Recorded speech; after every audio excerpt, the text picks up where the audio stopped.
일단 저희 단체는 머슬마니아라는 단체고요. 이제 이 머슬마니아라는 단체에서 피지크라는 종목이 있는데 거기 이제 프로 선수를 맡고 있는 이교행입니다. 경력으로 말하자면 이게 선수로서의 경력도 있고 트레이너로서 경력도 있잖아요. 일단 트레이너는 이제 올해 한 16년 차 됐고요. 그 다음에 이제 선수로서의 경력은 제가 2014년도부터 이제 선수 생활을 시작을 했어요. 스펙으로 보자면은 이제 머슬마니아 2015년도에 세계대회 나가서 1등을 하고 거기서 이제 프로 타이틀을 따고 현재 2018년도까지 이제 프로 선수 시합을 뛰었어요. 그러고 나서 어떻게 보면 잠정적 은퇴를 한 거죠. 저 같은 경우는 처음부터 사실 피지크라는 종목을 할 생각은 없었어요. 왜냐면 제가 보디빌딩 시작했을 때 피지크라는 종목 자체가 생긴 지가 되게 얼마 안 되고 되게 생소했어요. 처음에는 이제 뷰티바디라는 종목이 있었어요. 지금은 사라졌지만. 그래서 뷰티바디라는 종목을 먼저 나가서 좋은 성적을 얻어갔고 머슬마니아라는 단체의 시합을 2015년도에 처음 뛰었는데 거기에 이제 피지크라는 종목이 있었어요. 근데 이제 한번 뛰어보니까 그래도 체형이 좀 맞는지 좋은 성적을 얻어갖고서 나는 피지크가 조금 맞나 보다 생각을 해서 피지크 종목으로 쭉 지금까지 오게 되었습니다. 일단은 저희 단체마다 좀 다르긴 한데 이제 머슬마니아는 저희 단체에서만 보자면은 모델 부분이 있고요. 그 다음에 피지크, 클래식 피지크, 머슬 뭐 이런 식으로 종목이 나뉘어요. 일단 모델 같은 경우는 몸을 봤을 때 누가 봐도 오태가 나면서 기존의 모델보다는 조금 더 근육질이 있으면서 하는 그런 스포츠 모델. 그 다음에 피지크 같은 경우는 이제 상체를 봤을 때 역삼각형의 진짜 해변가에서 보기 좋은 몸을 뽑는 거라고 보시면 돼요. 그리고 클래식 피지크는 이제 상체와 하체를 보는데 균형미, 되게 균형 있고 미적으로 얼마만큼 밸런스가 맞는가 그걸 보는 거고요. 근데 보디빌딩 같은 경우는 이제 어떻게 보면 근육량 제한이 없는 거죠. 근육이 엄청나게 많으면서 이제 전체적인 밸런스가 맞는 그런 거라고 보시면 돼요. 그래서 클래식 피지크는 옛날에 보디빌딩의 모습을 더 좋아하시는 분들이 많다 보니까 그래서 클래식이라는 종목이 신설된 지는 몇 년 안 됐어요.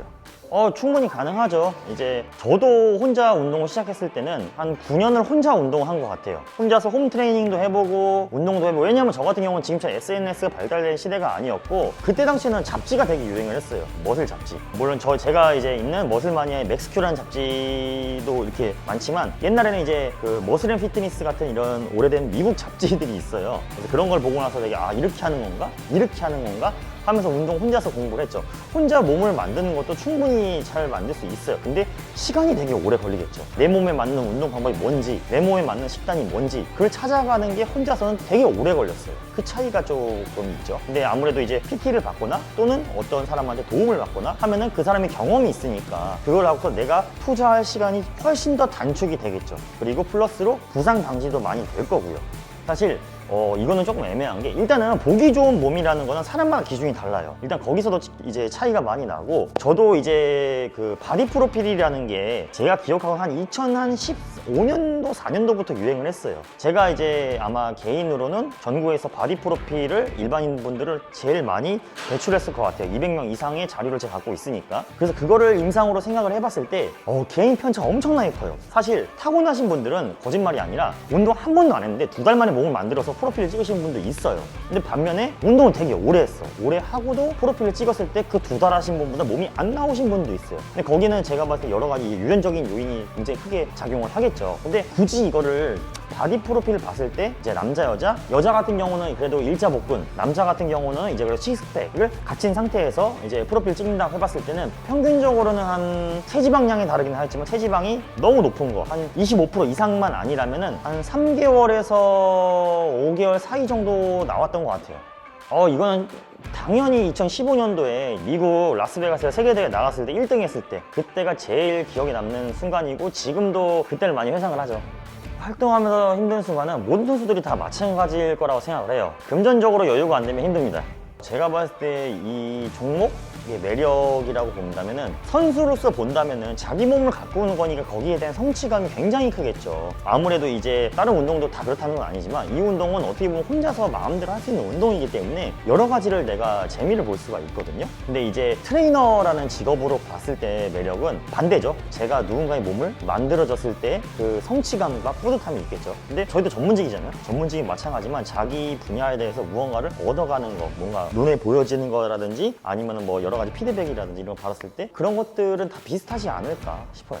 이것도 좀 약간 두 가지로 보는데, 선수를 도전하시는 분들한테 이제 조언을 하자면은 판단을 좀 빨리 하셨으면 좋겠어요. 자기가 일단은 어느 종목에 맞는 몸인지를 잘 빨리 판단을 하시고, 그리고 자기가 정말 보디빌딩을 할 수 있는 체질인지, 그리고 주변 환경이 되는지를 생각하시고, 그리고 선수를 계속 하잖아요. 금전적으로 여유로울 수가 없어요. 진짜 돈이 많으신 분 아니면. 이 선수라는 게, 그래서 그런 것들을 조금 뒷받침할 수 있는 무언가 금전적 여유가 있으면 괜찮은데, 그게 아니면 되게 힘드실 거야. 근데 그걸 좀 어느 정도 각오하셔야 될 거고, 그리고 사실 선수 하시는 분들 대부분이 직업이 트레이너 분이시잖아요. 그래서 두 번째로 트레이너적으로 이제 조언을 좀 더 드린다면은 공부를 많이 하시는 게 좋아요. 어쨌든 간에 우리는 이제 트레이너로서 남들을 티칭하고 이렇게 해야 되고, 금전적 여유 있는 상태에서 내 몸을 하기 위해서 뭐 식단을 하든 보충제를 사든 돈이 많이 든단 말이에요. 그렇기 때문에 이제 트레이너 공부하고 회원들도 많이 유치를 하면서 선수 생활 같이 할 수 있는지, 이 두 가지를, 그거를 잘 생각해 보셔야 되지 않을까 싶어요. 뭐라고 말해야 할지 모르겠는데, 선수로서는 이제 글렀다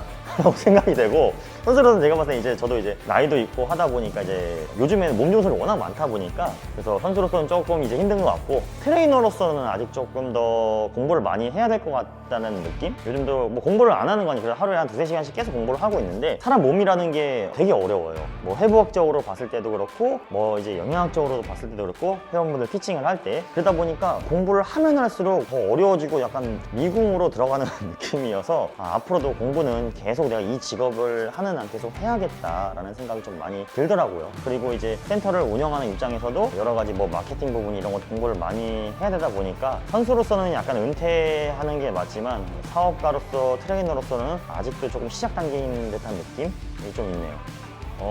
일단은 조금 짧은 미래를 조금 계획을 말씀을 드린다면은, 일단 제가 원하는 트레이너의 모습이 있어요. 거기에 필요한 공부들을 저는 올해까지 끝낼 생각이고, 그거를 바탕으로 사실 다음 주나 다다음 주부터 이제 유튜브를 시작할 생각이에요. 이것도 유튜브를 찍고 있는 거지만, 그래서 요번에는 정말로 그동안에 자료를 여러 가지 많이 준비를 했어요. 그래서 정말로 일반 사람들이 봤을 때 운동적으로 많은 지식을 가져갈 수 있게끔 전문적인 그런 채널을 만드는 게 일단은 제일 짧은 목표고, 그리고 올 가을까지 그래도 한 자격증, 수료증 같은 거 한 10개 정도 딸 생각이고, 그게 올해 목표고요. 그래서 저 멀리 사업적으로 봤을 때는 만약에 유튜브가 잘 된다면 그거랑 제 센터랑 어떤 식으로 연계를 시킬 건지, 이런 것들이랑, 그리고 그걸로 인해 갖고 저희 선생님들이 어떻게 하면 조금 더 자기 미래를 위해서 많이 조금 안정적으로 내가 자리를 만들 수 있을까를 조금 더 고민해야 되는 그런 것들이 있는 것 같아요.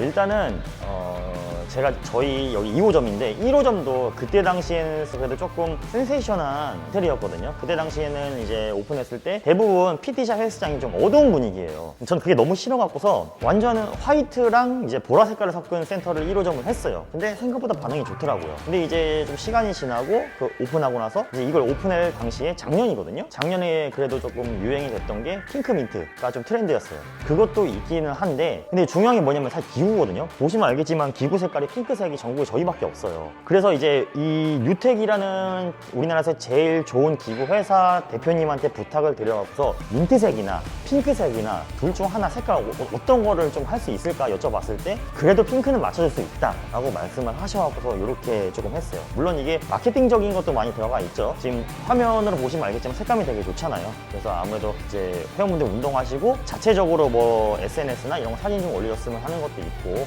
그리고 뭐 요즘 되게 유행하는 뭐 흰 색깔의 센터들, 검은 색깔의 센터들, 이것보다는 그래도 좀 튀는 게 좋을 것 같아서 그렇게 했습니다. 물론 저는 근데 사실 핑크를 좋아하진 않아요. 저는 검은색을 좋아합니다.